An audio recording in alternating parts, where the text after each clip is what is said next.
Hey, beautiful people. This is Miss Gloria with Our Lifestyles. Me sharing my life and hopefully you sharing yours and your experiences back with me. So I was thinking about manners, and the reason why I was thinking about that is because this morning I came down stairs on my way out my door, and it was filled with firemen who were doing the check. The firemen, they check the elevators to make sure the elevators are safe in buildings. And so they had to open up as I walked past them. And I walked through them and I said good morning. And nobody replied. And I just kept going. And I was very surprised by that. I looked at them. They looked like they're at least about 20 years younger than me. So I don't know. I'm thinking it's generational. I could easily say, oh, it's because I'm an older lady or I'm a woman or I'm this or that, or use any of the other ageism, whatever, all the other things that might fall under my window. But the point is, there was at least, I don't know, 8 of them, and nobody said good morning back, or no one, even if they didn't hear me, I walked through them, a nod or a good morning would have been nice. Okay, I understand I'm not in Georgia anymore, y'all, so I understand that. I'm in the north right now, but it's called manners. And I started to think about this sentence came to me: all I ever needed to know about life I learned in kindergarten. It's a very famous book by Robert, let me see, I wrote it down, Robert Fulghum. You can Google it. Yeah, he wrote that book, and I took some notes. I went back to that and I said to myself, whatever happened to manners? And I know I'm old school, so I hope I'm not offending anyone, but I'm just wondering what happened to manners, like good morning, at least to familiar environments, like, you know. And this doesn't always happen because police officers mostly always speak to me. They're always polite, and they always they'll nod or they'll wave one hand or something like that if they, you know, if I get eye contact with them or they glance at me. So that's, you know, it's not always something that always happens. It's just something that happened this morning that triggered my mind to say, whatever happened to a simple courtesy? So I was thinking about it being generational, because I noticed people don't say goodbye anymore. They just click the phone off. So many times I've, okay, somebody's really enjoying their music this morning. They want everybody else to enjoy it too. But anyway, yeah. Most of the time when I finish with a business call or whatever, any kind of call, people will just say, okay, and they'll click. And I'll be like, goodbye, and I'm talking to nothing, because there's not even a dial tone anymore. But anyway, yeah, so that's that. All I ever needed to know about life I learned in kindergarten. So then I went back and I said, well, why kindergarten? Why can't it be at home? Why can't you learn these things at home? And then I was thinking, what has happened in this world is that we all have different home life. We all weren't raised the same. We all don't have the same environments with regard to parents. All parents are not similar. It depends on culture. It depends on circumstance. Some kids are raised, you know, some kids are just not raised in a home. You know, so much going on. We all have different backgrounds. And so I guess home is not the universal place for you to learn manners. But it was for me. I went to Head Start. Forget kindergarten. My mama put me in Head Start. She got me out of the house at 4 years old. And I don't know why I remember Head Start, but I don't remember kindergarten, but I remember Head Start. And 4 years old, very pivotal time in my life. the beginning of Gloria Ann. There you call me Gloria Ann, so it's Gloria Ann. So yeah, here's another loud truck. Oh gosh, I have moved to the city.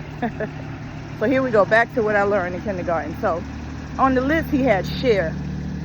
So I guess, you know, we need that to know as adults, to share. Especially nowadays with everything like it is, it's great to share. Like I have a girl that's 13 years old, but when she was young, I would give away her clothes because she had too many clothes. So that would be part of sharing. So I have an example for that. And sharing food and stuff, you know, sometimes people need assistance, you share. So yeah, sharing.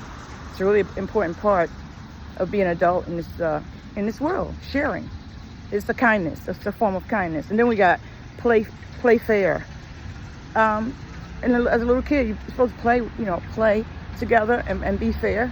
If you give Johnny a cookie, then give Susie a cookie, If you give Lucy, excuse me, just play fair. And even as an adult, you feel bad when someone does something right in front of you, but they don't do it with the other one, it's not a good feeling. Yeah. So you want to play fair. And then you got this other one called don't hit people. It's interesting because don't hit people is like little kids have impulses. And I'm upset, and they just imagine, they go straight to ego and id, and they just hit and they start fighting. And as adults, we're supposed to be past that. And I believe hitting is beyond just hitting physically. It's also hitting with your mouth, your tongue, which I mean is like when you say something terrible to someone and you hurt their feelings. That's hitting in a different kind of way. But you don't hit people. And then he had on the list, put things back where you found them. And that just can mean anything as an adult, because order is very very therapeutic. When things are in order, you know where to find things, you know how to get your house is in order. Order is important. Put things back where you found them. Let's say you're living with someone, whether it's a marriage or whether it's a roommate, you can't find anything and drives you nuts because you're trying to get out the house. So that was very helpful for us to learn to put things back. And then we got clean up your own mess. That's so funny because as a kid, it's like when you're playing with crayons or you're playing with clay. I remember playing with clay. I remember glue. But as an adult, sometimes we make a mess out of our own lives. And we should clean up our own mess in our lives. We don't need to have other people coming into our lives telling us what to do or cleaning up our mess for us. Because it's like cleaning up your own mess is like taking a form of responsibility. That's what it is, taking responsibility for your own actions. Clean up your own mess. Wow, that is so powerful. Imagine learning that in kindergarten. Wouldn't it be interesting if all of these all these characteristics, all these things that are written, wouldn't it be interesting if, it stuck and we actually did these things? It would be fascinating. But anyway, and it says, don't take things that don't belong to you. The reason why that's so powerful is because that goes for people who, let's just put it simply, goes for infidelity. That person don't belong to you. Well, we don't actually belong to anyone, but I'm just saying, your marriage is your marriage. You're not supposed to touch anything that is in somebody else's marriage. Somebody else's relationship is their relationship. It says don't touch things that don't belong to you. That means no stealing. That means a lot. We already know. I don't need to break that down. But that's amazing. And that keeps the little kids from fighting. It keeps the grown-ups from fighting too, And then he says, say you're sorry when you hurt someone. Oh, and wash your hands before you eat. But yeah, you know how many times people don't say they're sorry? I don't know how people walk around and do things to people and then don't apologize. I have a hard time living with myself if I did this, that, or the other thing to someone and I don't apologize and say, gosh, man, I shouldn't have done that. But that goes back to having a conscience. That goes back to having a conscious life. Everybody don't have the same level of consciousness. So everybody's not going to say, I'm sorry. They're just going to go and pile it up and do something else and pile it up. It's our responsibility to protect ourselves. That's all I got to say. We kind of like always putting things on other people, but I believe it's our responsibility to protect our own, protect your emotions, protect your psyche, protect your energy. I'm not one for pointing fingers and say, well, this person, it's their responsibility, it's their fault. I'm just not like that. Over the years, I've just become a different type of person. Totally different type of person. It's just not fair to blame somebody else for your own, your own issues and your own fault. So that's my take on Robert. That's my take on his. That's amazing. Everything I needed to know about life, I learned in kindergarten. That is so powerful. And if we would hold on to these virtues, I guess I would call them, if we would hold on to these virtues, we could be better people. This would be a better world. But I mean, I know once again, might as well call me Gloria Pollyanna, because I mean, I still hold out hope for this world, but I hold it, when I say this world, I just mean my community, the people that I, you know, associate with, my co-workers, my church folk, you know, stuff like that. I understand I can't touch the whole entire world, but one of the ways we can touch the world is when we touch each other. And I mean figuratively, you know, we touch each other with our thoughts and our kindness. And I think I'm going to be, you know, I'm not going to give up, because I do know that in the end, everybody's not going to pay attention to these words. I mean, everybody didn't pay attention to Gandhi or Jesus Christ, all the great ones. People just going to be people. And I'm, you know, intelligent enough to realize that. But at the same time, I'm still going to hold out hope for, because, you know, even they didn't give up on us. Jesus Christ didn't give up. John the Baptist, Gandhi, Mother Teresa. The Pope hasn't given up. My spiritual leaders, they totally haven't given up. Boy, my spiritual leaders go down fighting, boy. My spiritual leaders teach me how to live, and they teach me how to go through this life, and I'm so blessed to have them.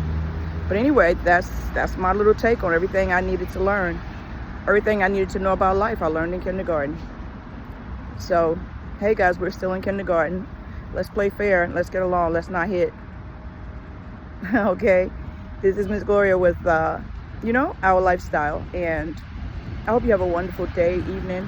Today here in America is Friday. And thank you, England. Thank you, Canada. Thank you, Africa. Thank you so much. Thank you all for listening to me on my channel. It's such an inspiration to know that I have these outlets out there that are listening and sharing. And I ask you to please subscribe, because the more people I have that are subscribers, the more, you know, the more words I can get out.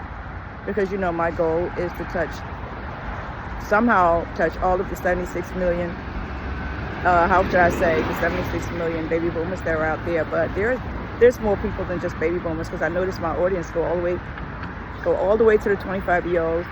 They're young to be my grandchildren, and I just think that's just so beautiful. Thank God for YouTube, right?